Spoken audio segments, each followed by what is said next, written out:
Nouvelle Télé-Guinée, Gadel Janvier. Chaque jour. Devant jour à 4 h. Le matin à 8 h. À midi, midi tapant. À soir, 8 h. Télégamme, Télé-Guinée Magazine, chaque dimanche, 4 h l'après-midi. Nouvelle Télé-Guinée, sans commentaire, sans voix monter, Gadel Janvier.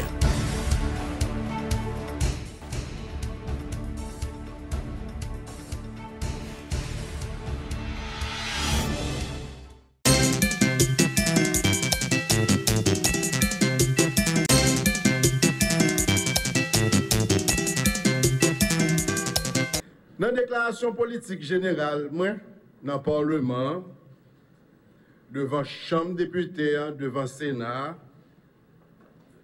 nous te prôné la bonne gouvernance et la lutte contre la corruption.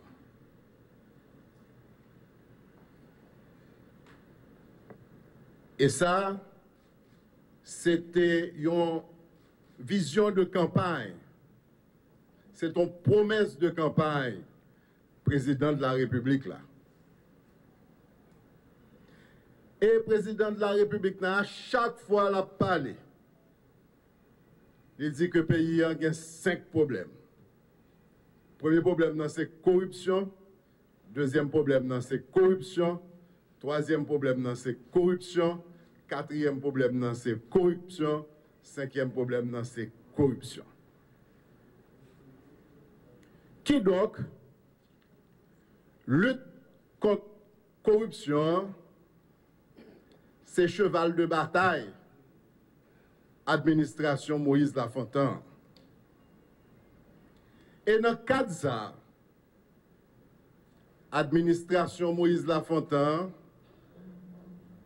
à la lumière de la loi, il va être comme mission pour mettre l'ordre dans l'administration publique là. C'est une bataille qui est facile, mais nous déterminés.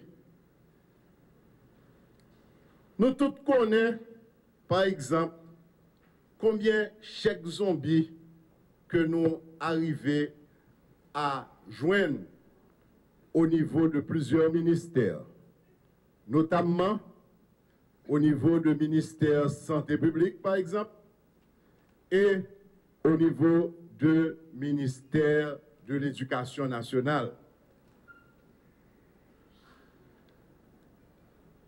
Mais le problème n'est pas chèque zombie seulement, non?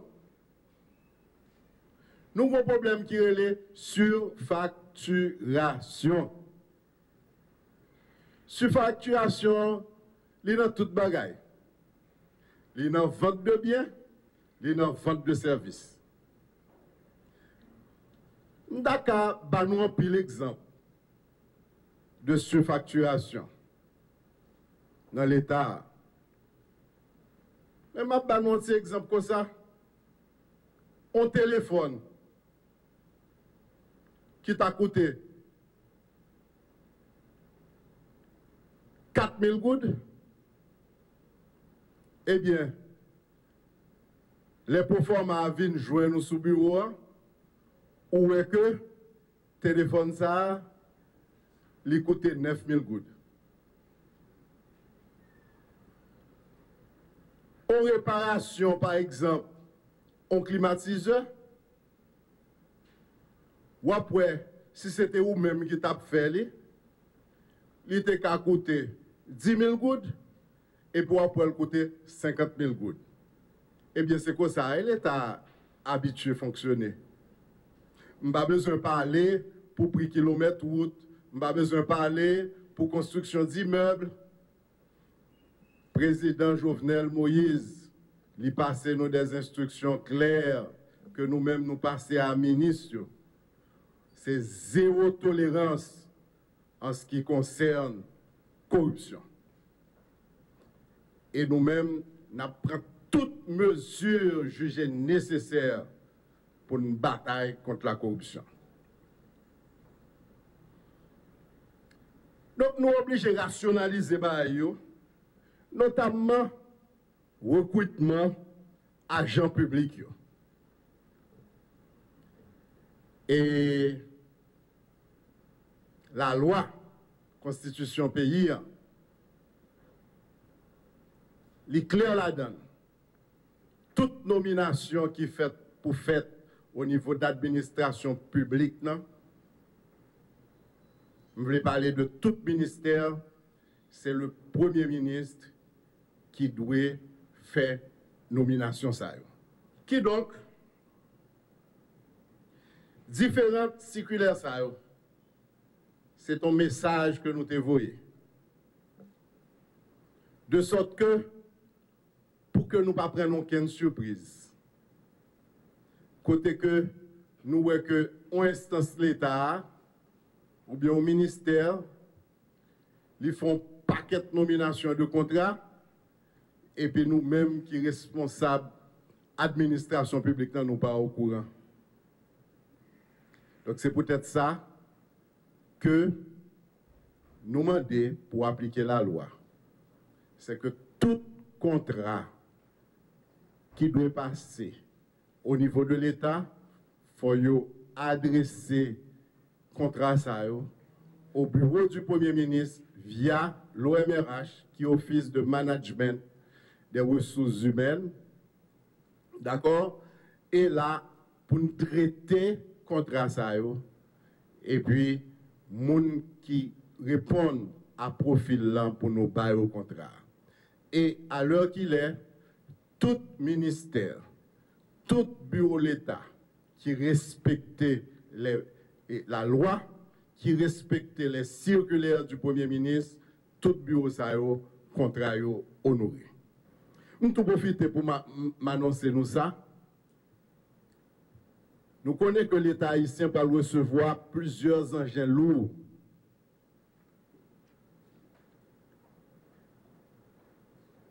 Que nous achetons. Ce n'est pas cadeau, non?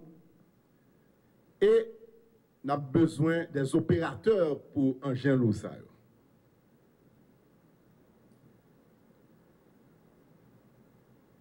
De commun accord avec le président de la République, nous passons des instructions à l'OMRH qui va le travailler avec les ministères concernés pour nous recruter environ 200 opérateurs pour engins lourds. Et le recrutement, ça, il va le faire sous base de concours. Pour nous, si nous avons une aptitude, s'il y a un niveau pour le cas conduire tracteur, camion, loader, excavatrice, etc. Nous connaissons l'homme qui tombé, 100% pour mon 100% pour famille.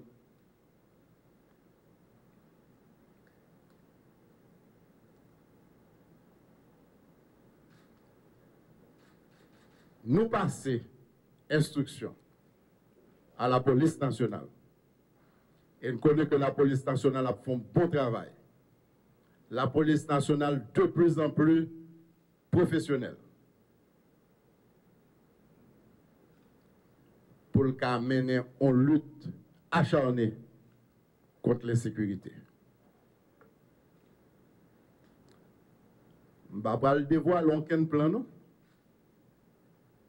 Mais ça me dit nous. C'est que le gouvernement de la République,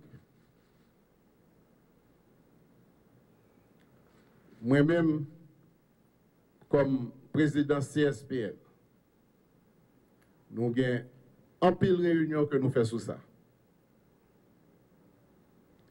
Et actuellement, moi en mesure pour me dire nous, c'est nous mesurer niveau insécurité en Kounia avec Jean Leteye il y a 3 ans, il y a 2 ans ou il y a 1 an, il y a la baisse. Non seulement la baisse par rapport à données antérieures, mais par rapport à l'autre pays qui est dans la zone, je ne vais pas citer aucun autre pays, Haïti, toutes dernières informations qui gagnent, Haïti beaucoup plus sécuritaire que le pays Sahel. Et je répète encore, le combat qui arrive pour un monde, il y a 100% pour mon nom, il y a 100% pour famine. Mais parfois tout, réseaux sociaux, ils mettent plus passer gagnant. Mais pour tout, ces derniers temps, il y a un pile coup de filet que la police fait. Et c'est l'occasion ça que je prends pour me féliciter Direction générale de la police, non? Pour me féliciter les policiers et les policières qui, pendant que nous-mêmes nous dormi sous cabane, nous, que nous-mêmes nous avons fait un travail pour nous-mêmes, pour nous capables de fonctionner, pour nous dormir en paix. Nous avons rapproché nous de fête de fin d'année. Gouvernement de la République, l'administration Moïse Lafontaine, la prend toutes mesures jugées nécessaires pour que fête fin d'année au passé bien,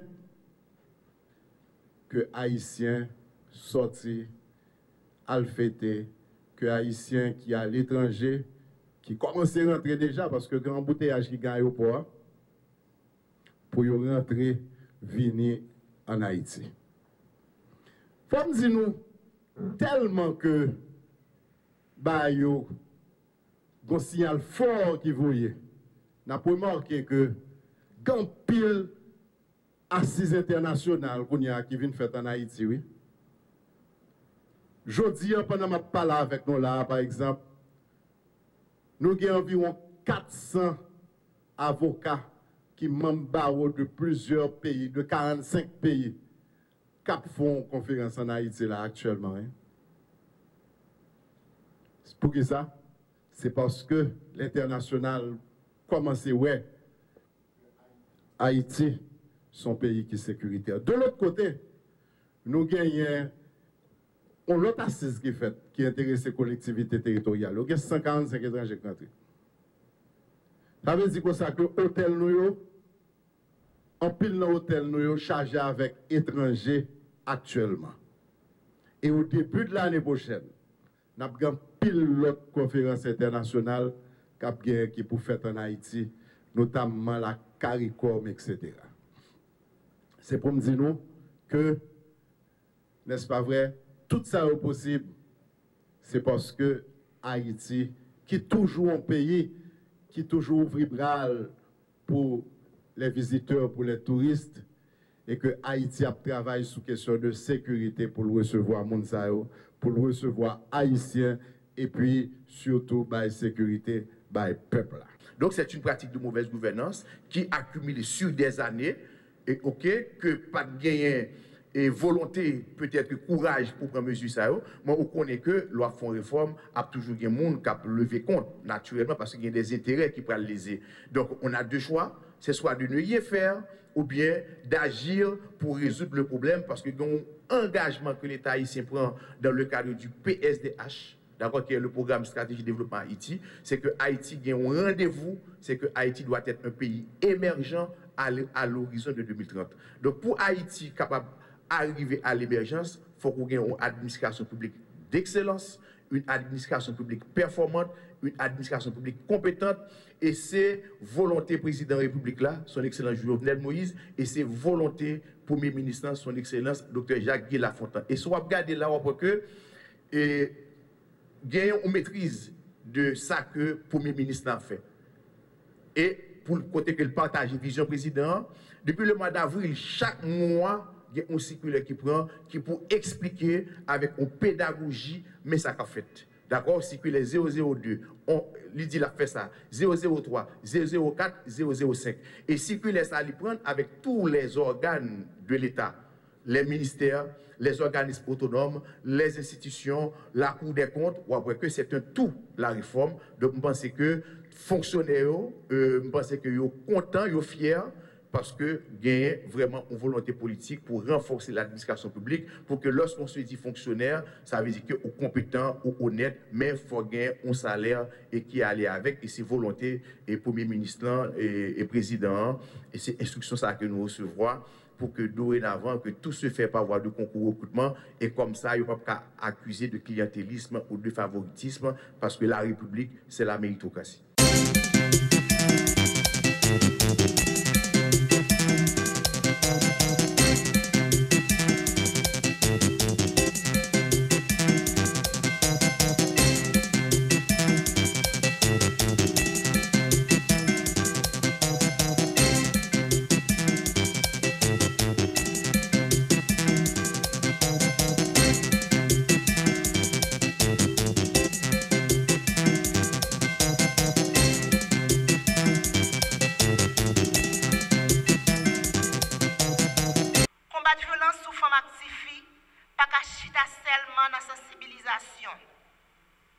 C'est pour ça que le ministère Conditions Femmes et Droits Femmes a travaillé sans prendre souffle pour l'État qui a appliqué une politique pour des femmes et des garçons qui ont les mêmes droits.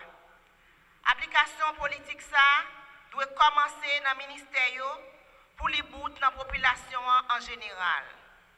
C'est la raison pour laquelle nous rappelons une fois de plus l'importance de la mise en place des unités de genre dans les ministères communément appelés UGM, et dans ce sens, le MCFDF est fier d'annoncer que les démarches vont montrer avec les ministères de la Santé publique et de la Population, le ministère de la Justice et de la Sécurité publique. La démarche se poursuit au sein des autres ministères. La mise en place des UGM est une manière de s'assurer de la pérennité de la prise en compte du genre au sein de l'administration publique en général.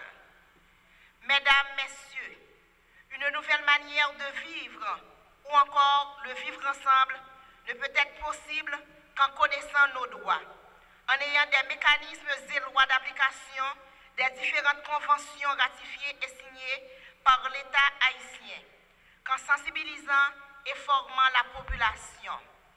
Faire autrement est possible. Faisons-le pour Haïti, pour nos jeunes, pour nos ancêtres. Chez nous, en Haïti, la violence faite aux femmes et aux filles est connue, ou pour mieux dire, sinon ostensible, visible. Mais aussi paradoxal que ça puisse paraître, au lieu de la regarder fixement en toute conscience et honnêteté afin de mieux l'éliminer, on préfère souvent fermer les yeux ou détourner le regard. Geste à la fois lâche et coupable, car il n'existe pire aveugle que celui qui refuse de regarder et de voir. L'inaction ne résulte pas d'une contrainte légale, comme ce fut le cas jadis. Pour preuve, la Constitution de 1987, dès son préambule, proclame un principe fondamental puisé dans le répertoire universel des droits inaliénables de la personne humaine. Le peuple haïtien proclame la présente Constitution. Pour instaurer un régime gouvernemental basé sur les libertés fondamentales et le respect des droits humains, la paix sociale, l'équité économique, l'équité de genre, la concertation et la participation de toute la population aux grandes décisions engageant la vie nationale par une décentralisation effective pour assurer aux femmes une représentation dans les instances de pouvoir et de décision qui soit conforme à l'égalité des sexes, donc à l'égalité de genre. Convaincu du rôle décisif du Sénat haïtien et de chaque sénateur dans la prévention et l'élimination de la violence basée sur le genre, nous nous engageons à nous épargner aucun effort pour éliminer toutes les formes de violence envers les femmes et les filles dans tous les secteurs de la société haïtienne. De manière plus spécifique, nous convenons de 1. Modifier tous les textes législatifs qui contiennent des discriminations contre les femmes afin de renforcer le principe d'égalité entre les hommes et les femmes. 2. Intensifier le développement et la mise en œuvre des initiatives d'information, de formation et de sensibilisation au sujet des conséquences néfastes de la violence faite aux femmes au sein des deux chambres du corps législatif et auprès du public. 3. Harmoniser la législation haïtienne avec les instruments internationaux de lutte contre la violence basée sur le genre. 4. S'assurer que l'examen d'une proposition de loi cadre sur la prévention, la sanction et l'élimination des violences basées sur le genre soit inscrit dans l'agenda législatif pour 2018. 5. Garantir que les ressources suffisantes soient allouées et clairement affectées dans le budget national pour la mise en œuvre du plan national 2017-2027 contre la violence envers les femmes. 6.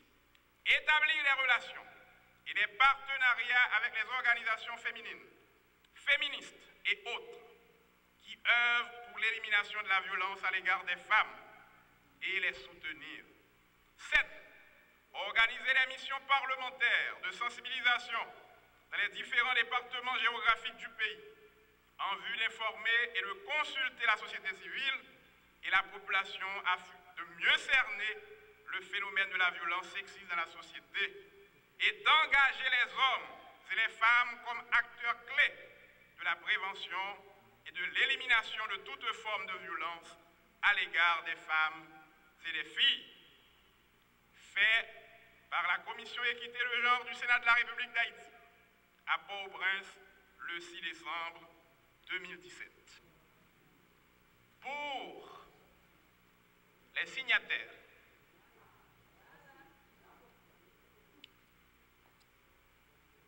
votre serviteur, Salomon Jean-Marie Junior, Delva Garcia, Fêtière Jean-Marie Ralph, Foucan Richard Lénine Hervé, Jelin Wilfried, Jacinthe Sorel, Jean-Jacques Sauveur, Willow Joseph, Lambert Joseph, Larèche Ronald, Louis Onondieu, Sildor Pierre François, Dumont Pierre-Paul Patrice.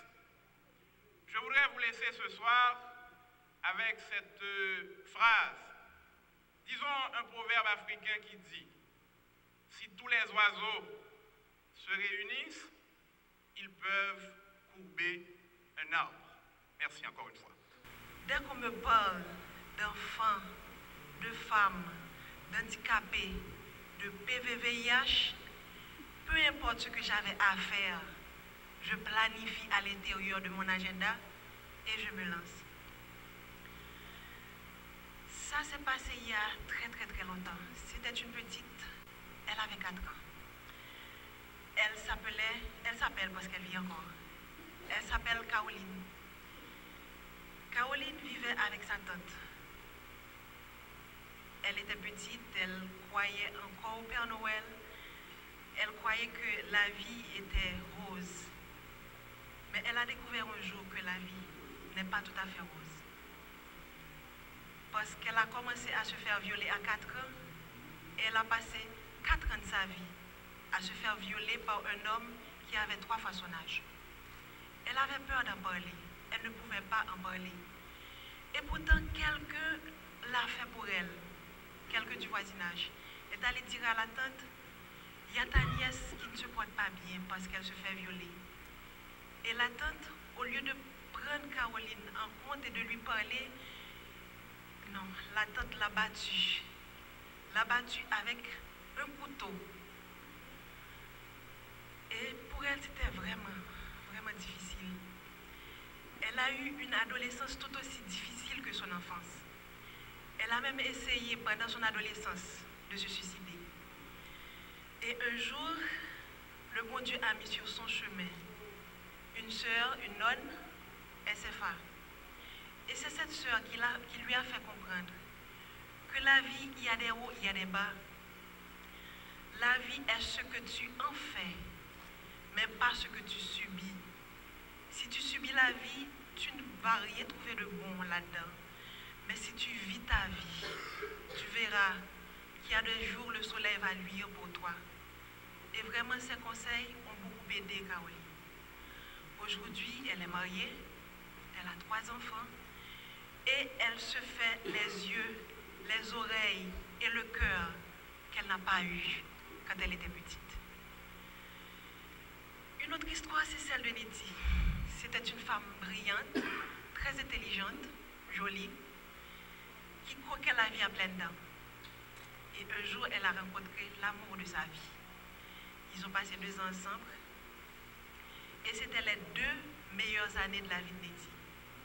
Ils ont décidé de se marier. Ils ont eu un enfant. Le jour où ils s'étaient mariés, tout avait changé.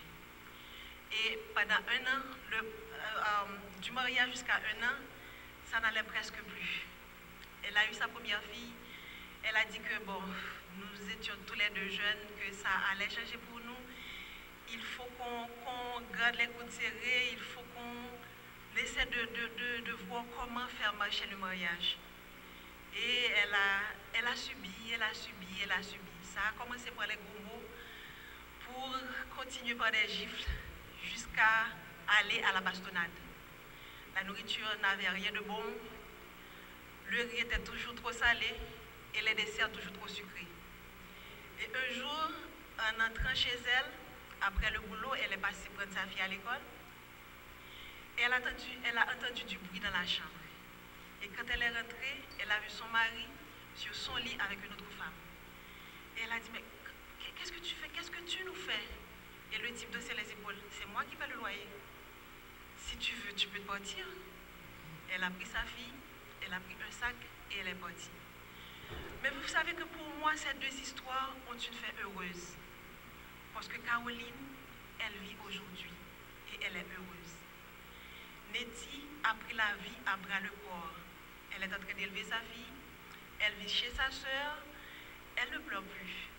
Parce qu'elle sait qu'elle doit vivre pour quelqu'un. Elle doit vivre pour sa fille. Elle doit vivre parce que maintenant, elle doit être et le père et la mère que sa fille. Elle peut dire que la fille n'a plus de père, mais elle doit être pour elle et le père et la mère. Vous savez, pour ces violences, il faut qu'on finisse par dire non, non, non. Il faut que ça s'arrête. Parce qu'il y a plein d'autres filles et de femmes qui n'ont pas eu la chance que Caroline et Nettie ont eu. Parce qu'elles sont toujours vivantes et elles vivent leur vie. Il y a des petites filles qui se font violer, arrivées à 15, 16, 17 ans, elles se suicident. Il y a des femmes qui se font battre et qui finissent avec le crâne fracassé au sol. Donc il faut qu'on mette l'accent, il faut qu'on en parle, parce que c'est le silence. C'est le silence qui les fait subir ce qu'ils subissent. Parce que si on en parle, on peut trouver des solutions, on peut aller jusqu'à l'élimination de la violence faite aux femmes et aux filles. Il faut renforcer également les institutions qui travaillent avec les enfants, surtout le bien-être social et le ministère à la condition féminine et aux droits des femmes. Il faut également renforcer les lois qui sont là et écrire de nouvelles lois pour que ces femmes et ces filles cessent de se faire violenter. Nous sommes leur voix, nous sommes leurs yeux, nous sommes leur espoir. Ne les lâchons pas. Merci.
voici aujourd'hui à la clôture du programme de formation intitulé « Économie pour journalistes » réalisé par la Banque centrale à travers son institut de formation à l'intention des journalistes de la région métropolitaine de Port-au-Prince. Je voudrais en tout premier lieu remercier le gouverneur et les membres du conseil d'administration pour leur présence parmi nous. Permettez-moi de saluer le coordonnateur de l'Institut de formation de la Banque centrale, M. Ronald Gabriel, qui malheureusement ne peut pas être avec nous ce matin. Je réitère mes remerciements au gouverneur et aux membres du conseil d'administration pour leur support. Deux des objectifs principaux du programme de formation étaient de promouvoir la vulgarisation de l'information économique et financière, de renforcer également les capacités des participants à mener des analyses poussées sur des thématiques économiques en vue d'une meilleure transmission des informations économiques au grand public. La BRH n'est certainement pas à sa première interaction avec la corporation des journalistes évoluant tant à la capitale que dans les grandes villes de province. En effet, au cours des années 2015 et 2016, des séminaires auxquels ont participé plusieurs des 17 journalistes de la présente cohorte ont été organisés dans l'Ouest, le Nord et le Sud autour des thèmes suivants: les grandes missions de la BRH, la lutte contre le blanchiment des capitaux et le financement du terrorisme. En ce qui concerne la formation économie pour journalistes qui nous réunit aujourd'hui, elle a démarré le 7 mars 2017.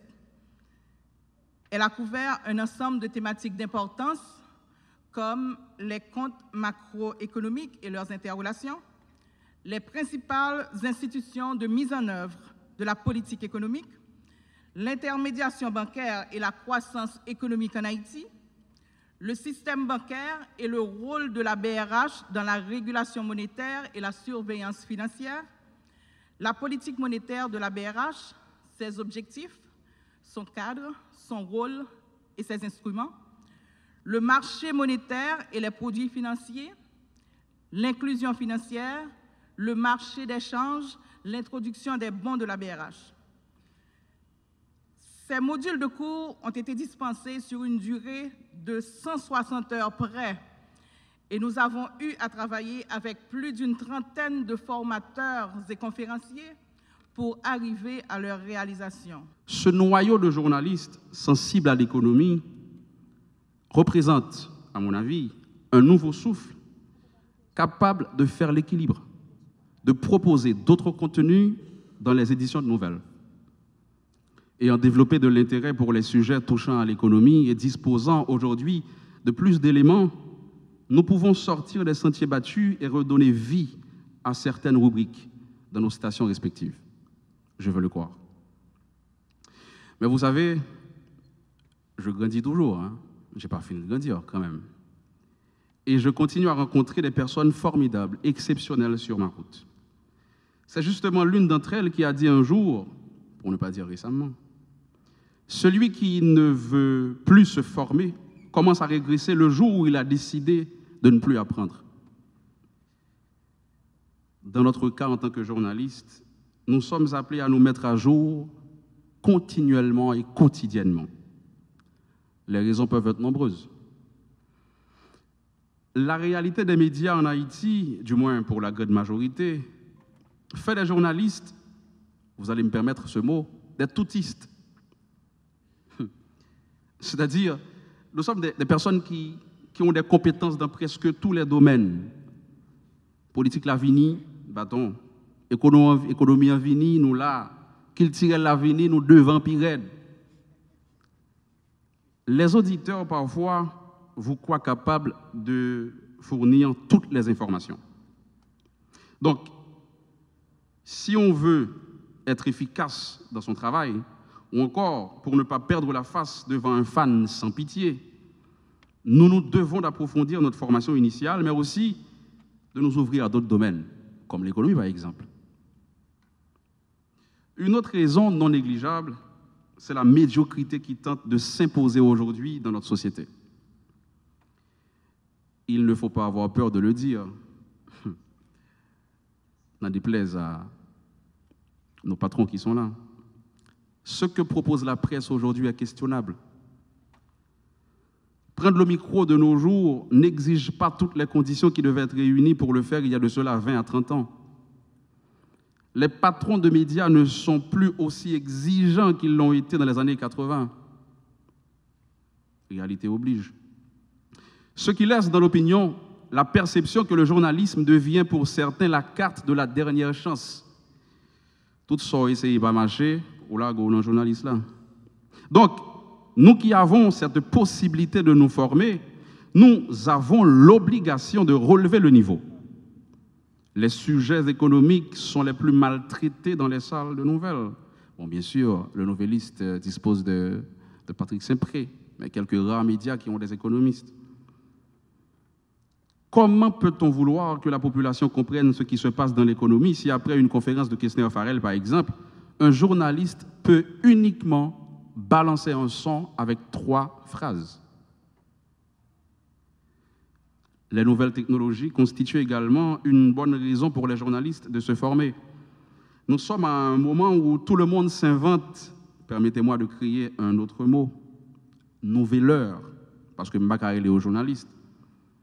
Dans un contexte où tout le monde peut faire circuler une nouvelle grâce aux réseaux sociaux, les professionnels de la presse doivent pouvoir faire la différence afin d'élever le niveau du débat, faire l'équilibre.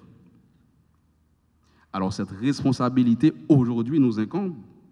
Grâce à ces 9 mois passés ici à la BRH, dans une salle juste à côté, on n'est pas des économistes, évidemment, mais nous avons la capacité de mieux comprendre certains concepts, de mieux produire des analyses et mieux interpréter quelques chiffres.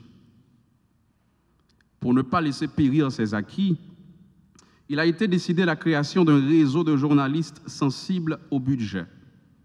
Kestner-Farrell n'est pas là, mais je suis sûr que cette nouvelle lui ferait plaisir. Ce réseau est appelé à continuer ce travail, à rester focus sur l'économie, notamment le budget, et à aider les citoyens à mieux comprendre certains éléments afin de pouvoir, je dirais, comme je l'avais dit tantôt, relever le niveau du débat. Quand on parle d'économie, tout le monde a envie de parler, mais on n'est pas sûr que les gens qui parlent maîtrisent vraiment le sujet. On a vu ça récemment avec la polémique sur le budget. Il y avait beaucoup de palabres, mais combien maîtrisaient vraiment le dossier? Donc ce réseau va aider à sensibiliser, à informer, à former autour de cette question. Économie pour journalistes est une grande première. Je suis fier d'avoir la chance d'être un acteur de cette initiative qui ouvre la voie à ce champ de coopération.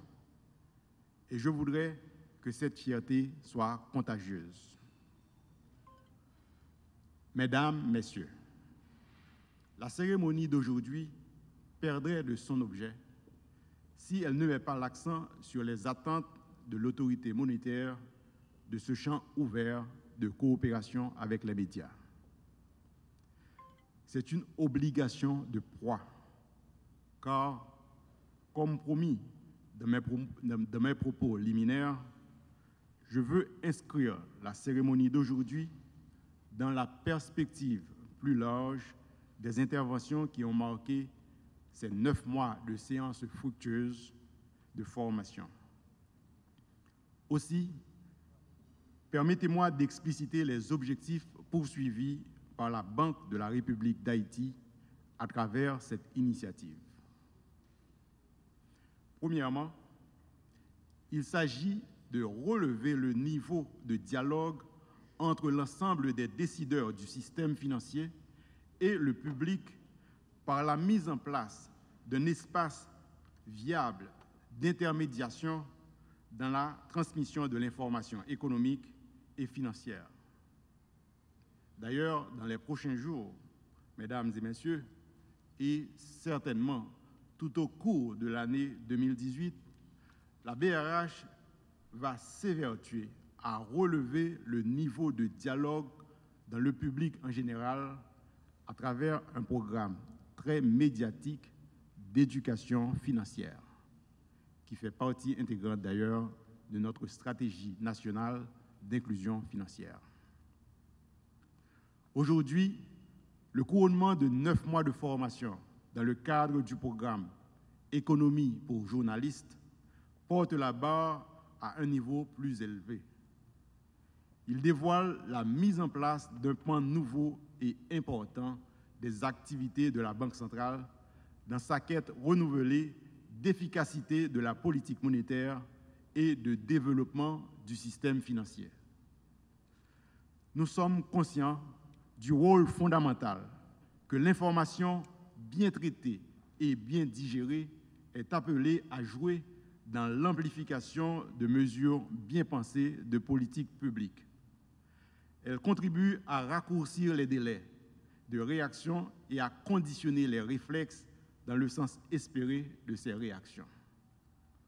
Elle contribue également à pondérer ces réactions en fonction du degré des enjeux en présence, notamment en ramenant les emballements souvent injustifiés du marché à des proportions plus raisonnables.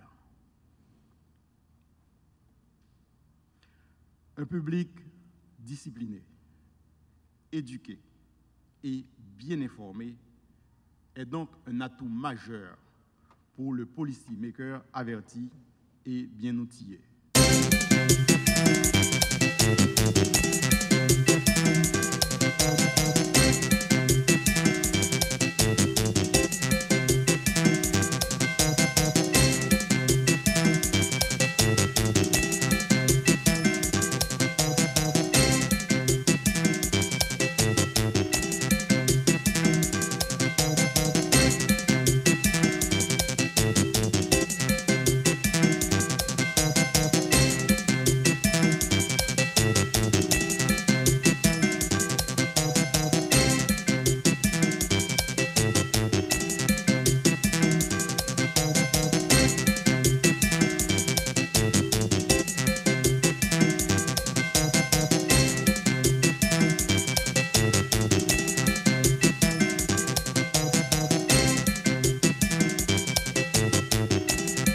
Encore une fois, compliment, hein?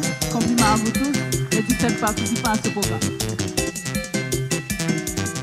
Petite formation de la Banque centrale pour la photo également. La photo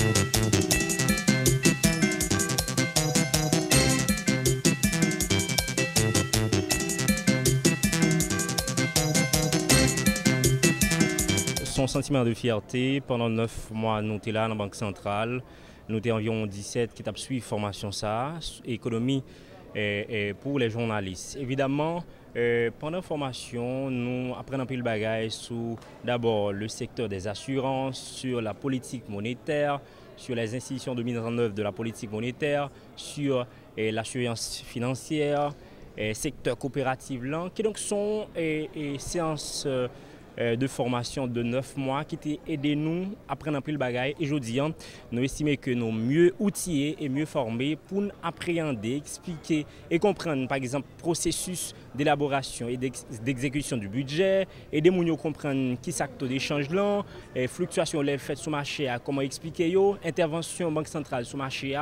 Aujourd'hui, nous sommes armés et solides pour expliquer et ma population ensemble de facteurs, ensemble d'éléments économiques. Ça. Un sentiment de satisfaction parce que en tant que journaliste, il était le temps pour nous avoir un coup comme ça dans le niveau PAN, puisque nous connaissons dans le paysage médiatique là en Haïti et politique là en général, il tout fait l'autre domaine, l'autre réalité dans la vie nationale, là tant qu'économie qui gagne une prépondérance, qui gagne une importance capitale. Donc pendant 9 mois, ça, nous recevrons des outils intéressants dans le domaine politique monétaire, politique fiscale, question budget, etc. Et secteur bancaire à tout, nous avons des outils pour analyser, nous comprendre ça va permettre nous capables justement porter en plus dans la formation, dans l'éducation publique là que nous avons informé chaque jour.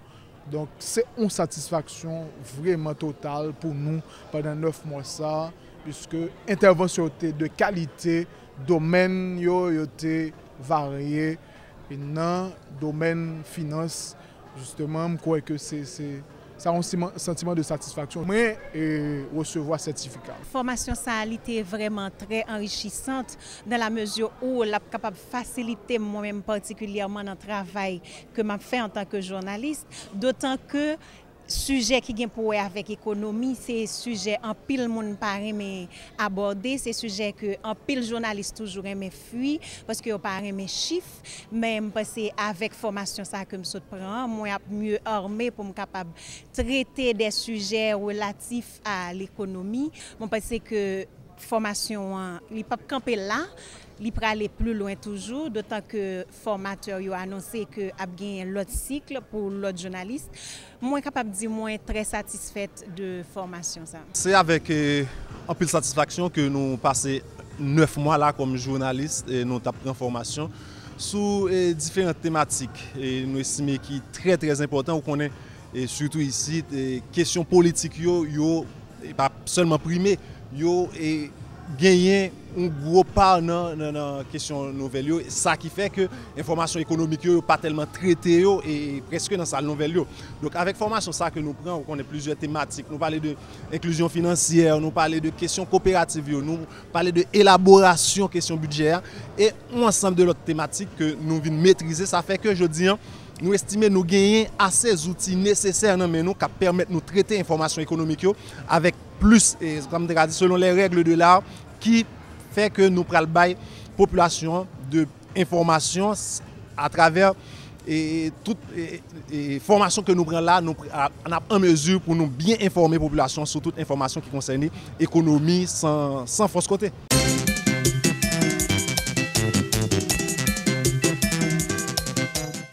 Nous sortions circulaire depuis près de 3 mois. Côté nous averti depuis longtemps qu'à partir du 1er décembre, que toute transaction faite sur un code de crédit, que transaction faite en Haïti, que transaction faite l'autre bord de l'eau, il est supposé être libellé en gold. Ça, c'est la première partie circulaire là, et ceci depuis 1er décembre. Ça veut dire que depuis 1er décembre, quel que soit le monde qui font transaction sur compte, transaction supposée passer sous compte maintenant en gold. Ça veut dire que c'est là aux États-Unis, là l'acheter, la payer en dollars, normalement, j'en ai habitué à payer. Mais le la privé, l'a traversé sous compte en gold. Et ça, il peut le faire avec taux que Visa ou bien Mastercard utilisé, qui très souvent en fait, qui ont un taux très proche de taux d'achat en fait, taux de vente en fait de devises en dollars en Haïti. Si vous achetez tout en Europe, transaction faite en euros, mais vous n'avez facturé en gold. Il va juste calculer le taux de change là et puis la payer en gold. L'objectif qui est recherché, c'est que les Haïtiens en général, ou majorité haïtienne, c'est revenu en gold que vous gagnez. Vous n'avez pas besoin que chaque Haïtien ait toujours un souci pour la chercher justement qui gens que le convertir gold pour vendre des dollars, qui viennent faire l'obliger toute la journée, c'est un pile de dollars dans la poche et qui font rétention de dollars, qui diminuent tout offre de dollars qui est disponible sur le marché pour les transactions. Donc, fondamentalement, à partir du 1er décembre, ça veut dire que depuis la semaine dernière là, qui s'est passée, toute transaction faite sur carte de crédit, depuis son carte de crédit qui est mise en Haïti, transaction ça, maintenant le l'a regardé sous compte, c'est un good. Que ce soit carte de débit, que ce soit carte de crédit, c'est un good. Maintenant, bien content pour ces précisions ça. Et cependant, il y a des gens qui ont gagné carte de crédit, il était en dollars et en gold. Ceux qui ont anomalie dans n'importe quel pays. Dans n'importe quel pays, la carte de crédit est libellée en monnaie nationale. Okay? Et c'est une particularité. C'est tout un pile gymnastique que nous sommes obligés de demander Visa Mastercard fait. Le que vous avez venu en Haïti pour introduire carte de crédit. Vous êtes obligé pratiquement de faire une sorte de subterfuge pour avoir 2 comptes. C'est comme si c'est 2 comptes qu'on gagne sous carte de crédit. Mais c'est parce que nous-mêmes, nous toujours fait nous différemment. Mais là, c'est tout simplement une normalisation que nous avons fait. N'a fait ça qui est normal pour faire dans tout pays. Donc, maintenant, comme il y a des gens qui ont des dollars, il y a des comptes, en fait, on partit en dollars sur carte de crédit et on partit en gold. Nous, bail institutions financières, ont certain temps, de façon à ce que vous convertissez balance qui sous compte maintenant, de façon à ce que balance là, les vignes qu'on y a là en good tout. Si bien que, à partir du 1er avril, tous les comptes, ok, t'as supposé en good seulement.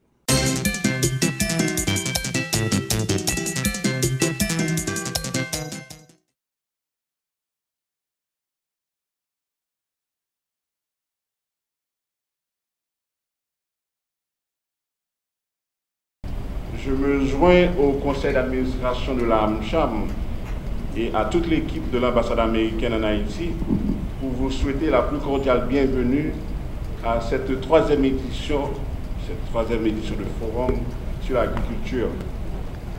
La AmCham Haïti est toute heureuse de promouvoir un ensemble de secteurs porteuses qui intéressent d'abord nos membres et tout le pays en général. Et l'un des grands potentiels de développement du pays, comme vous le savez, est l'agriculture, qui est le cheval de bataille de l'administration en place, l'administration Jovenel Moïse Lafontaine. L'agriculture constitue l'un des piliers de l'économie actuelle et future.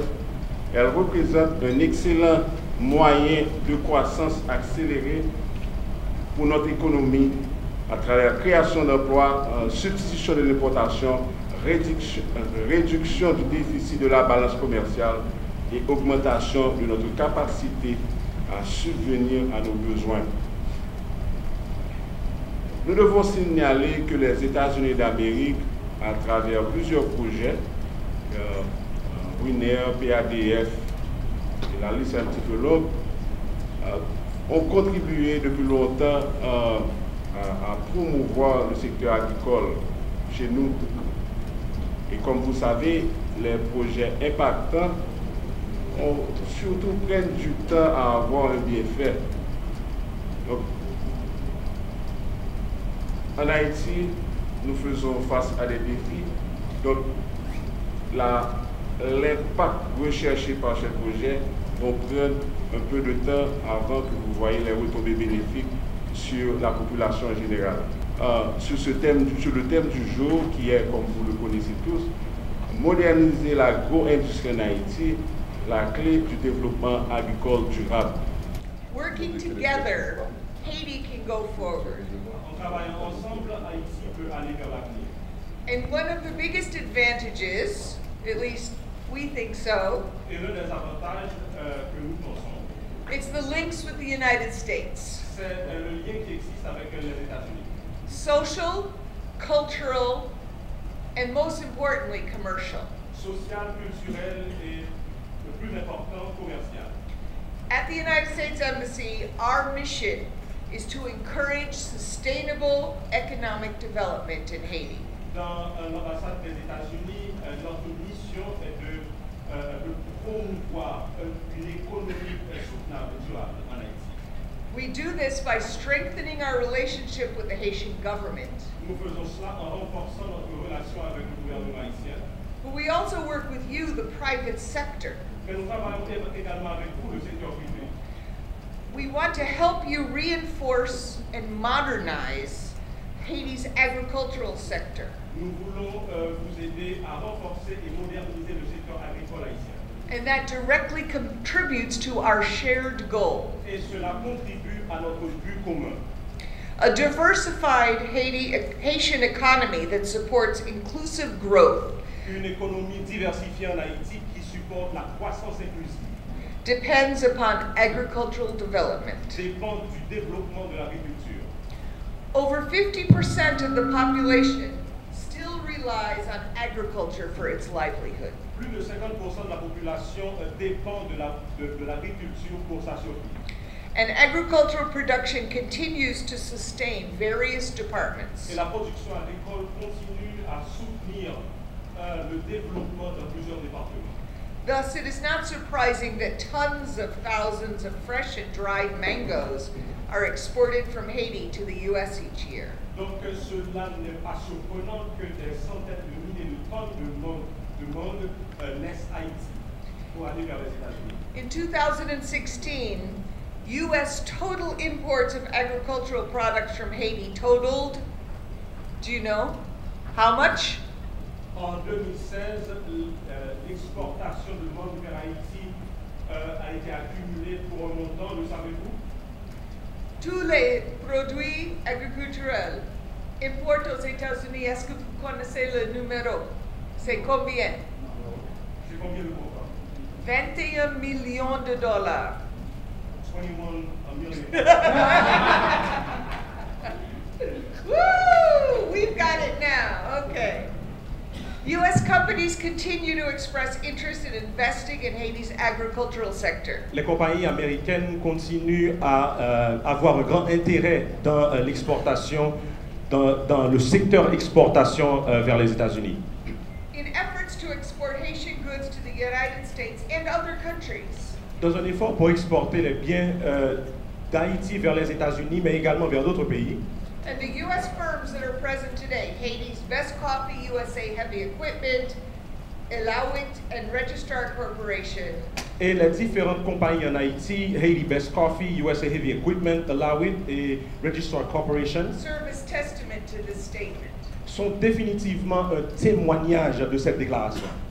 Given this continued interest, et selon cet intérêt continu, it is up to us, all of us, to strengthen the foundation that will bring more foreign direct investment to Haiti. Cela dépend de nous qui sommes ici pour renforcer l'intérêt dans l'investissement direct en Haïti. C'est le seul pays au monde, parmi nos grands partenaires commerciaux, avec qui ils achètent et ils nous vendent et ils nous achètent. Donc on n'a pas envie de fermer l'importation, on n'a pas envie d'appliquer des droits de douane, d'être méchants avec les États-Unis, puisqu'ils ne sont pas méchants avec nous. Mais on a d'autres partenaires. J'ai mis l'exemple de la République dominicaine, mais ce n'est pas que eux, hein, avec qui l'échange est très difficile. On importe plus d'1 milliard de dollars de la République dominicaine et on n'exporte que 50 à 60. Ils ont plein de barrières, ils ont des droits de douane, ils ont des emmerdements administratifs, ils ont des normes, ils ont des contingents, ok, tout le bagage. Pourtant, c'est un pays libéral. Et nous avons la même inégalité avec tous les pays avec qui on veut signer des accords de libre-échange, Chine, Europe, Pérou. L'échange est totalement inégal.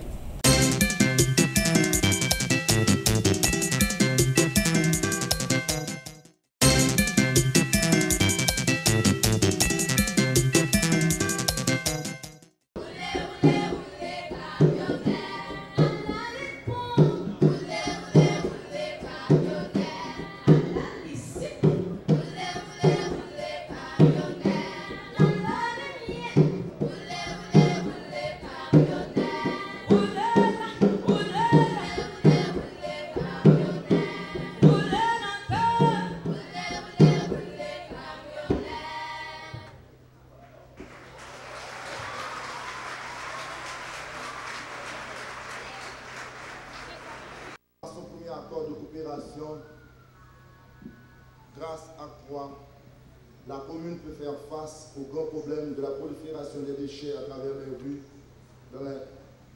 à travers les rues de Carrefour et même à l'intérieur de certaines maisons et quartiers.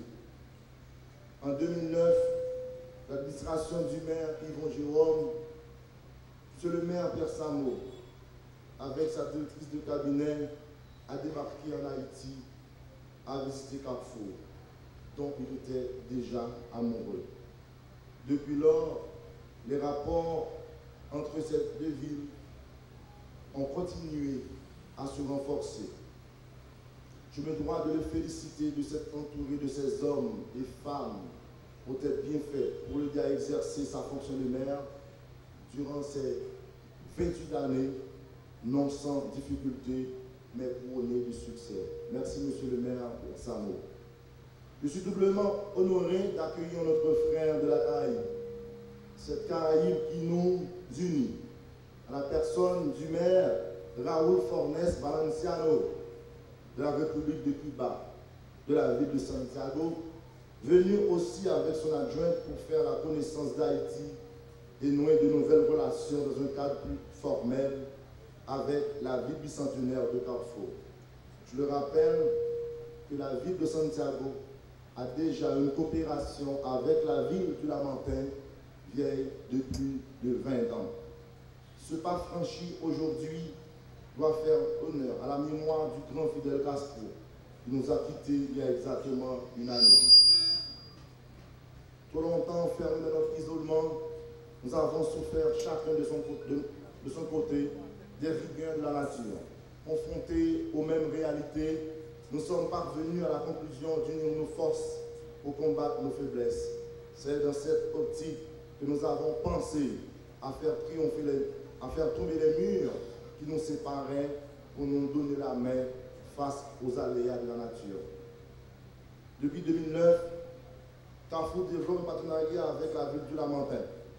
Aujourd'hui, grâce au dynamisme de l'équipe du maire du 13e premier Pierre Samou, le groupe s'agrandit. Face aux aléas de la nature, face à la vulnérabilité de la Caraïbe, nous sommes obligés de nous rassembler. Et c'est dans ce même ordre d'idée que les villes du Lamentin, de la Martinique et Santiago de Cuba et celles de Carrefour vont parapher cette convention sur les risques majeurs. Nous avons facilité la mise en place d'un accord entre le ministère de l'Intérieur et des collectivités territoriales et ce qu'on appelle le CNFPT, le Centre national de formation des collectivités territoriales français. Et cet accord permet et continue à essayer de former justement un certain nombre d'agents territoriaux, et cela se fait en particulier avec les délégations de Martinique et de Guadeloupe. Je voudrais finir bien évidemment en me félicitant de voir et de valoriser notre coopération de proximité, parce que je parle de la coopération française, mais vous le voyez bien aujourd'hui, c'en est l'illustration.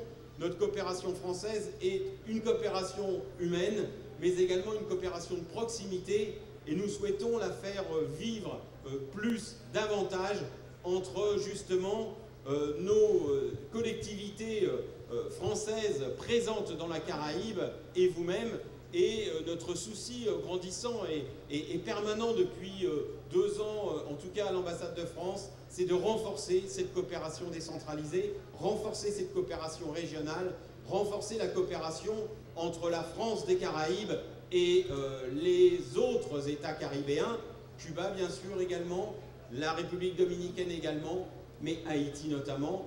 Et cet accord illustre parfaitement, je dirais, notre volonté de pouvoir justement favoriser cette coopération de proximité avec la France et du coup avec les Antilles, donc qui sont représentées ici, parce que cet accord est donc justement l'illustration parfaite de ce lien qui est tissé entre des collectivités martiniquaises, guadeloupéennes ou guyanaises et haïtiennes.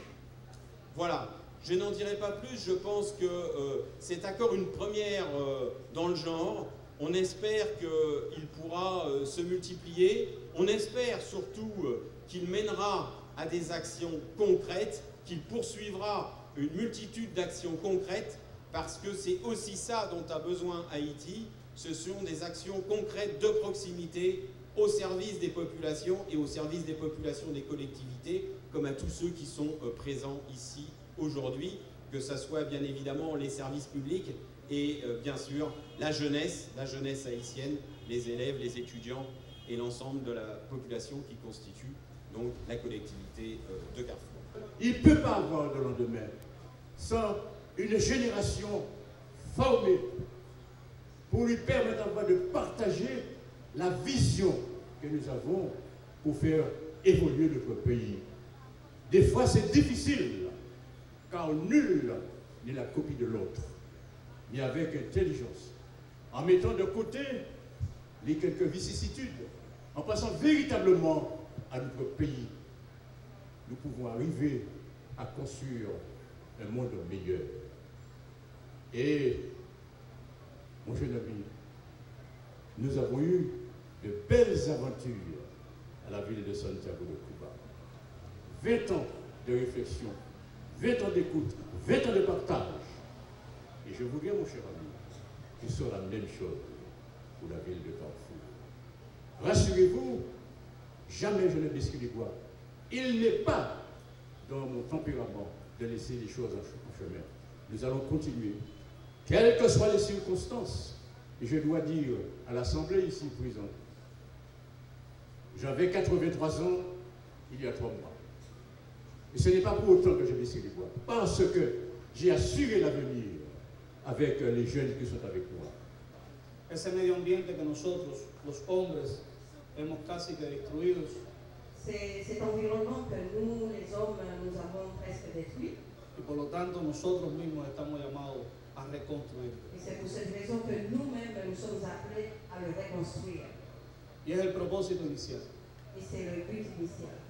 Y estamos comprometidos con ello. Et donc nous nous sommes engagés dans cette voie. Cuba no es un país desarrollado. Cuba n'est pas un pays développé. Es un país que hace 60 años alcanzó su verdadera y definitiva independencia. Cuba est un pays qui a atteint sa véritable et définitive indépendance il y a de cela 60 ans. Un país que a pesar de curar el bloqueo al que estamos sometidos por el imperialismo yanqui, c'est un pays qui, malgré le blocus auquel il a été soumis par l'impérialisme ha sabido enfrentar todas esas dificultades y alcanzar conquistas necesarias para nuestro pueblo. A su faire face à toutes les difficultés et arriver à des réussites pour notre population. Nuestro comandante en jefe nos enseñó Notre commandant en chef nous a enseigné que no se trata de dar lo que nos sobra. Il nous a dit qu'il ne s'agit pas d'offrir ce que nous avons de trop. Porque en Cuba no nos sobra nada Parce qu'à material. Cuba, nous n'avons rien de trop. Se trata de compartir lo que tenemos. Il s'agit de partager ce que nous avons. Se trata de compartir lo que hemos alcanzado. Il s'agit de partager ce que nous avons. Y si algo nos sobra, Et s'il y a quelque chose que nous avons de trop, es el amor y el compromiso c'est l'amour con Canfur y Lamentín y todas las ciudades que sean necesarias. et c'est notre amour et notre engagement avec la ville de Lamentaire, la D'accord. ville de Carrefour et toutes les villes qui en ont besoin. D'intention de coopération dans le domaine des risques majeurs entre la ville du Lamentin, Martinique, et la ville de Carrefour, Haïti, et la ville de Santiago, Cuba. Successivement, aux 8 années de relations fraternelles entre le Lamentin et Carrefour, et aux 21e année avec Santiago de Cuba, la convention de coopération établie entre les villes du Lamentin et de Carrefour, signée le 17 juin 2015, et entre la ville du Lamentin et Santiago de Cuba, signée le 16 décembre 2014, a l'intérêt à fonctionner de manière collective dans l'approche et la gestion des risques majeurs. La volonté des 3 villes de développer une coopération commune dans ce domaine s'est affirmée. Aussi, nous déclarons notre ferme intention de renforcer notre coopération par la signature d'une convention déclarée, signée à Port-au-Prince, Haïti, le jeudi 7 décembre 2017. Signature de Jules-Édouard Pierre, maire de Carrefour, Pierre Samo, maire du Lamentin, et Raoul Fornes Valenciano, maire de Santiago de Cuba.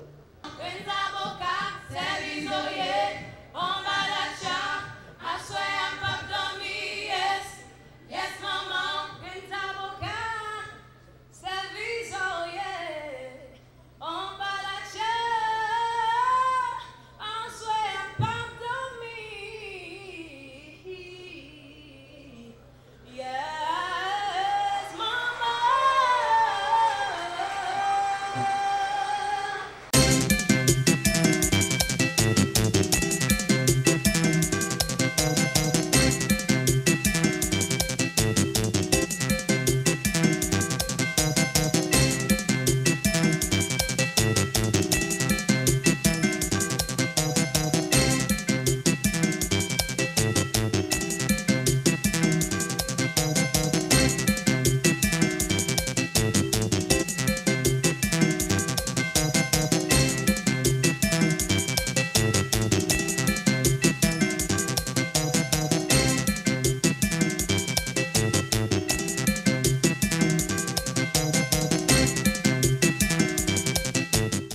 là, ils sont là déjà, il y a travail.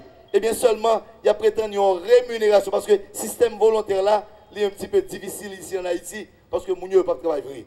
Donc, en gros, comme le temps nous presse, le temps nous fait la guerre, nous souhaitons que l'État vraiment pas prendre en charge service d'incendie, pas prendre en charge ces messieurs dames qui ont souffert depuis des années, et puis on va acheter des camions, il va le bail matériel pour que même gens viennent aider nous, le cyclone, nous-mêmes nous allons aider. Jamaïque nous allons aider, Guadeloupe nous allons aider de l'autre côté.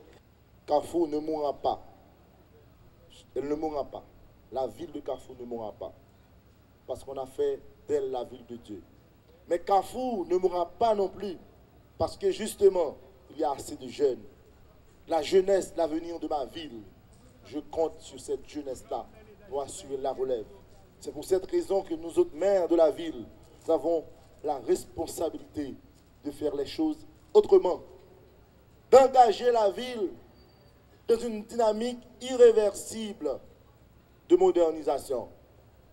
Le symbole du renouveau de Carrefour, le symbole de la modernisation de la ville.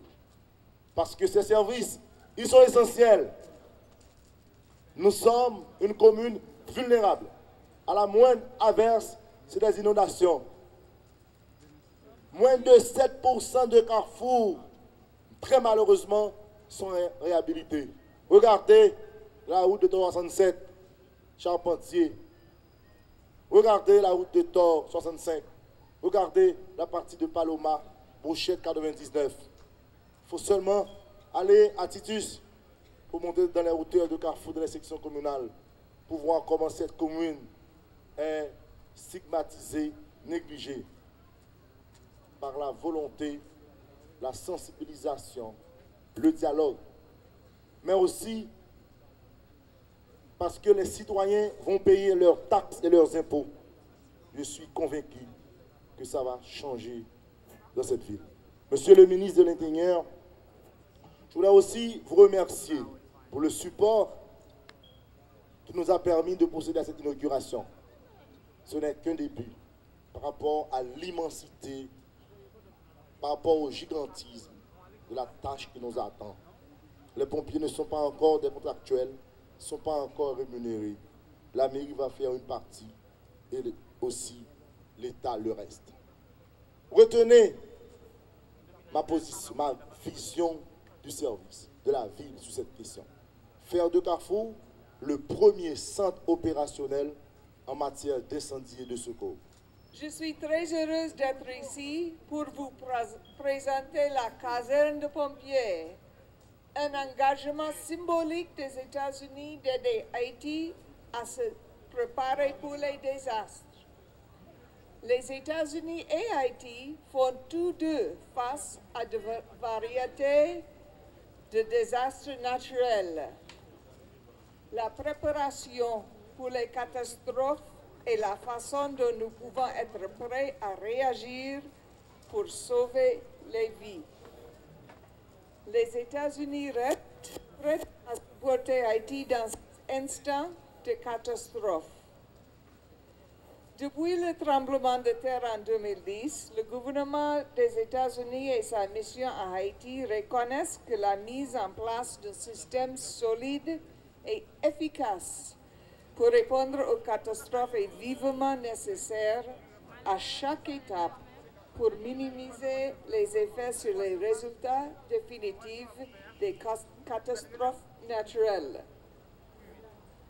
À cette fin, nous avons travaillé de près avec nos collègues haïtiens pour renforcer la capacité de réponse et de gestion du département de la protection civile, la PNH et plusieurs autres agences qui ont contribué aux réponses face aux désastres dans ce domaine. Cette caserne de pompiers est un symbole de cet engagement. Depuis le tremblement de terre, les États-Unis ont bâti 9 centres d'opération d'urgence et 9 entrepôts de secours à travers la République d'Haïti. C'est pour moi un immense honneur et un grand plaisir de procéder aujourd'hui à l'inauguration de la caserne de Carrefour, principalement dédiée au service d'incendie et de secours de la commune. ainsi que les zones avoisinantes. Au lendemain de la Journée internationale des volontaires et quelques jours avant la célébration de la Déclaration universelle des droits de l'homme et du citoyen, je suis particulièrement fier de jouer ma partition en la présente circonstance, dans la matérialisation des promesses de campagne du président de la République, son Excellence, M. Jovenel Moïse. En effet, la construction, l'aménagement, la prise en charge de cet arsenal s'inscrivent dans la droite ligne de la feuille de route qui m'a été confiée par le Premier ministre, son Excellence, M. Jacques-Guy Lafontaine. Indiscutablement, il m'a été demandé, comme ministre de l'Intérieur et des collectivités territoriales, de concourir aux missions de protection civile et des droits démocratiques des citoyens. La prévention des risques et des désastres participe des droits économiques, sociaux et culturels de tout un chacun. Dans la commune de Carrefour et sur l'ensemble du territoire national, c'est en vue du respect et de la consolidation de ces droits que j'inaugure ce bel immeuble devant accueillir le service d'incendie et de secours. Au moins une quarantaine de camions-citernes locaux sont en train d'être construits à partir de ressources locales. Et dans les mois qui suivent, certainement avant la moitié de l'année 2018, ces camions-citernes seront opérationnels. Enfin, je souhaite une longue vie pleine de succès au service d'incendie et de secours et je déclare solennellement opérationnelle la caserne de Carrefour.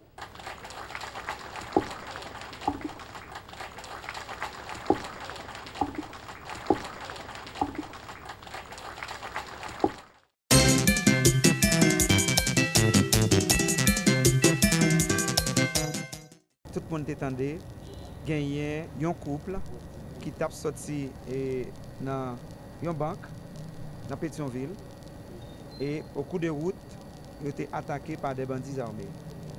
Et couple ça, c'est Alain Basile et nous gagnons Madame Ni, qui c'est Madame Basile, qui aussi attaqué hier par des bandits armés. Moi-même attaqué commissaire du gouvernement. Présence moi là, il inscrit dans deux objectifs.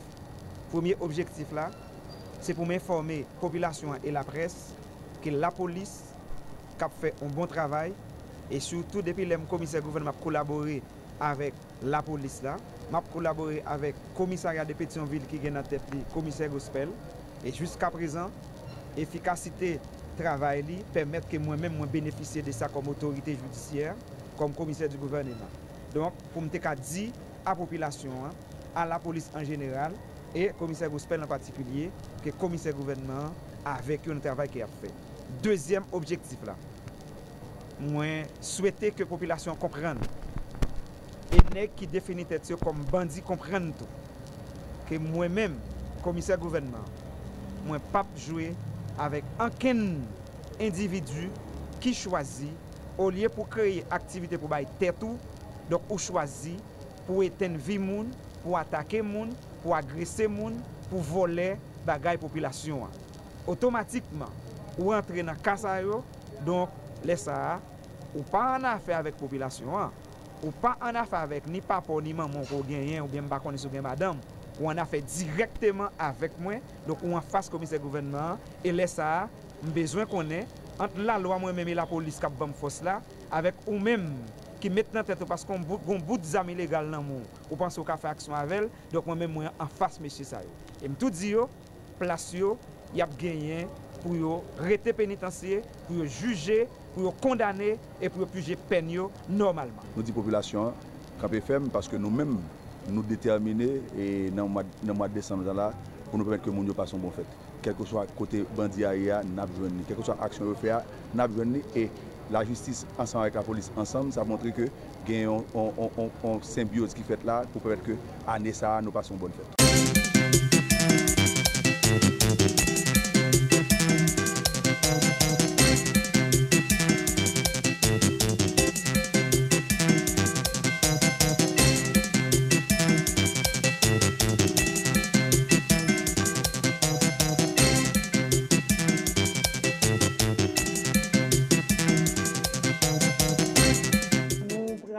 organiser ACP-UE, qui c'est un grand événement qui va le faire en Haïti.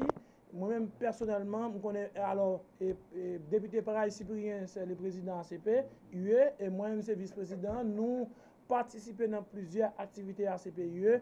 Et je dis à là, nous sommes capables de dire dans la période, ça, c'est un grand honneur pour nous, surtout pour nous c'est nous-mêmes qui recevoir ACP-UE en Haïti. Je pense que ce n'est pas seulement pour Haïti, mais c'est pour toutes les Caraïbes. Là. Je dis à penser, nous avons une délégation qui commence à rentrer jeudi, mercredi à là. Toute semaine, nous avons des délégations qui vont rentrer pour au moins nous capables surtout planifier et commencer d'emblée le 13 ACP. Parlez-nous de Assisio en quelque sorte.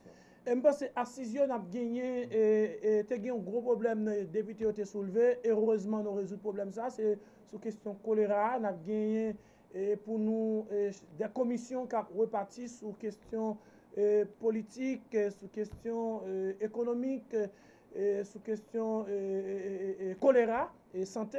Je pense que aujourd'hui, nous-mêmes, c'est ensemble des problèmes que nous d'accord sur eux. Alors, c'est ensemble des points nous d'accord sur eux.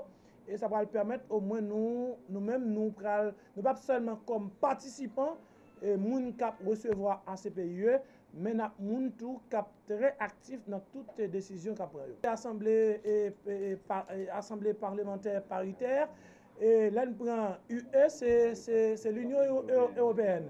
Je dis à me penser nous-mêmes, vu avec Haïti qui c'est moment liberté, vu avec Haïti qui toujours mettait le bon côté liberté, c'est un aspect qui permet nous-mêmes nous faire partie des ACP-UE.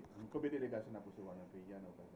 Je pense que en pile, comme moi, dans le secrétariat, je ne pas dans la cuisine, mais dans la cuisine, mais je pense que nous avons des gens qui sont sortis en Asie, des gens qui sont sortis en Europe, des gens qui sont sortis en Afrique, des gens qui sont sortis dans les Caraïbes, des gens qui sont sortis, des délégations qui sont sorties dans l'Amérique latine et autres.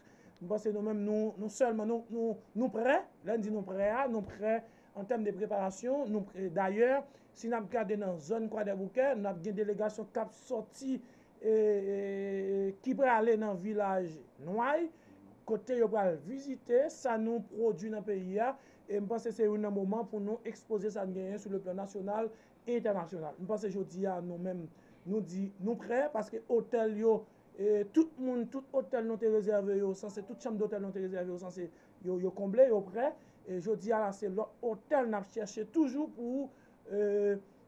pour nous capables de recevoir moun nous gagner ou la délégation nous gagner cap venir.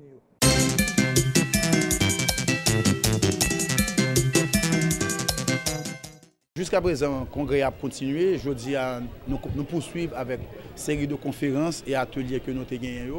Donc maintenant, nous abordons des thèmes qui concernent les questions environnement, questions investissement, questions protection de droits. Nous abordons des thèmes sur les questions de place jeunes en dans gouvernance barreau. Et puis bon après-midi, il y a d'autres conférences qui continuer. Nous allons gagner une conférence sur la place des femmes au niveau de barreau de profession. Bon, et puis il y a plusieurs activités qui annoncent tout. Nous signons une convention avec la conférence des barreaux de l'OADA qui représente environ 17 pays de l'Afrique de l'Ouest et je crois 2 de l'Afrique centrale. Et avec l'Egbazo éditeur, et avec le protocole d'accord que nous signons, ça va nous accès à près de 21 encyclopédies en ligne. Toute question qui concerne les droits, nous avons accès à tout. Nous avons accès à la jurisprudence de un paquet de pays. Nous avons accès avec toute une série de documentation. Donc ça va permettre que les avocats haïtiens soient beaucoup plus performants. Et déjà, la très bonne nouvelle, c'est que dans la base de données l'Egbaz, vous gagnez toute une bonne jurisprudence haïtienne. Donc ça fait vraiment que l'utilisateur, moteur de recherche, ça, un paquet d'informations que l'on joint. Donc nous annonçons toutes des coopérations avec la Guyane, avec les barreaux de l'Afrique, pour qu'il y ait des séjours de formation qui sont faits pour les avocats haïtiens. Et en même temps, nous-mêmes en Haïti, nous avons accueilli des avocats étrangers. Nous annonçons toutes les activités que nous allons faire avec la Coupe pénale internationale. Séjours de formation en Haïti, des visites et des formations à l'AE, qui se siège pénal international. Donc nous annonçons toute une coopération qui a développé entre le barreau d'Haïti et le barreau du Cameroun pour capable aider le barreau du Cameroun mettre en place une école de barreau et nous demander tout autre barreau étranger pour embarquer dans le mouvement ça. Et enfin, nous annonçons pour très prochainement mise en place d'une structure ou association entre les barreaux d'Haïti, barreaux Martinique, barreaux Guadeloupe et barreaux de la Guyane pour nous lancer une grande association au niveau des Antilles, côté que nous allons faire des échanges, très certainement entre jeunes avocats. Nous allons faire des congrès annuels, nous allons faire des concours de plaidoirie. Et puis, ça qui est beaucoup plus important, nous allons essayer de travailler pour nous voir dans quelle mesure nous allons élargir le marché juridique dans la Caraïbe.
Deuxième produit sur table éducation dans la série Sakado. Sakado, c'est une famille produit que sur table lancé depuis l'année dernière qui là pour aider élèves l'école et bien utiliser les outils technologiques en dedans étudiants en dedans et salle classe pour eux même capable d'avoir accès à des contenus et eux même tout pour capable étudier de manière qui est efficace. Donc nous avons un lancement aujourd'hui en Sakado Bac.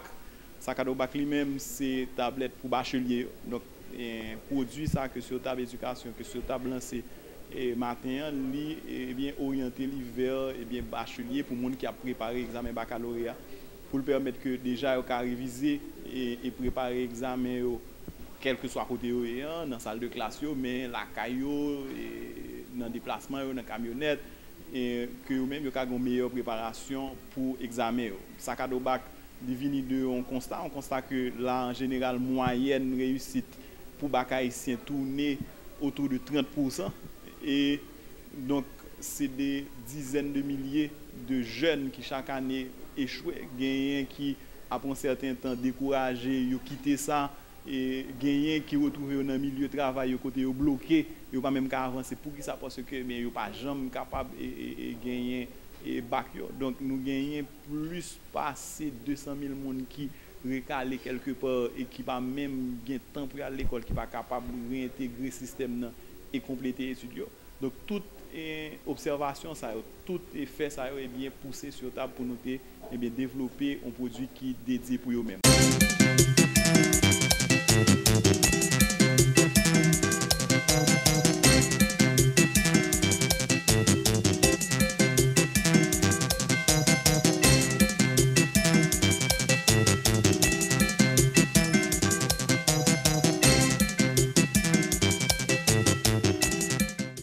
C'est une formation qui est supportée par DRF et qui facilite non par le secrétaire d'État aussi qui va nous salsa qui pour nous capables de réunir aujourd'hui là pour nous capables de faire plus de visibilité dans la société.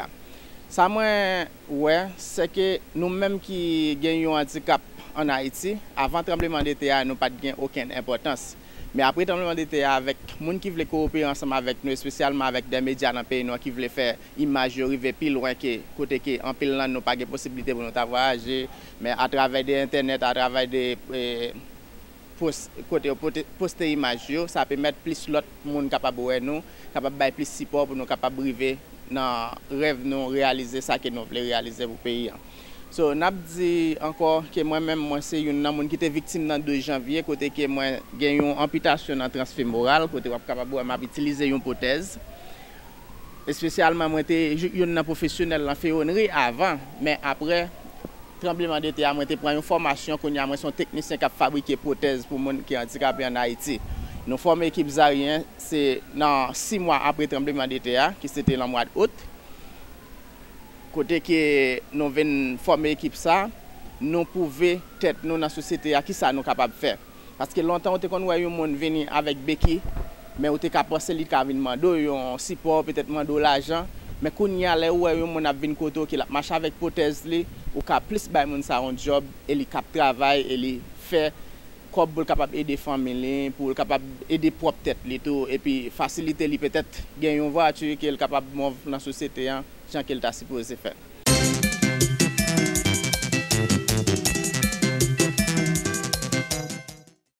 Mouvement patriotique populaire des alignés Mopod.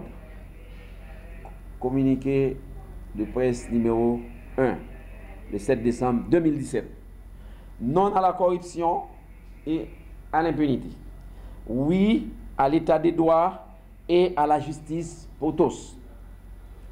À l'occasion de la Journée internationale de la lutte contre la corruption, le 9 décembre 2017, le Mopod invite les militants, toutes catégories confondues, les alliés sympathisants, les élites anticorruption, les citoyens conscients des ravages de la corruption dans notre cher Haïti, à une veillée patriotique qui sera organisée le même jour, c'est-à-dire le samedi 9 décembre 2017, en son local, si à Turjo, Rue Assad, numéro 4, à partir de 4h PM. À cette occasion, l'accent sera mis sur l'opportunité de créer en Haïti un tribunal d'opinion, non seulement pour dénoncer les actions répréhensibles en matière de la corruption, mais aussi pour mettre en place une assemblée délibérative capable de prononcer des sentences appropriées dans les formes et teneurs universellement acceptées.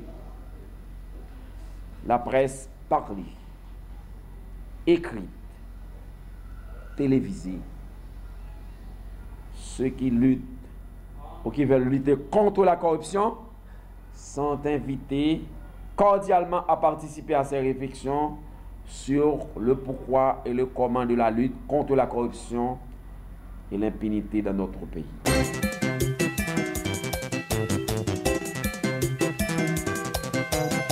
Volte les Guinées, Kadel Janvier. Chaque jour, devant jour à 4h. Le matin à 8h. À midi, midi tapant. À soir, 8h. Télégamme, Téléguinée Magazine, chaque dimanche, 4h l'après-midi. Nouvelle Téléguinée, sans commentaire, sans voix monter, Kadel Janvier.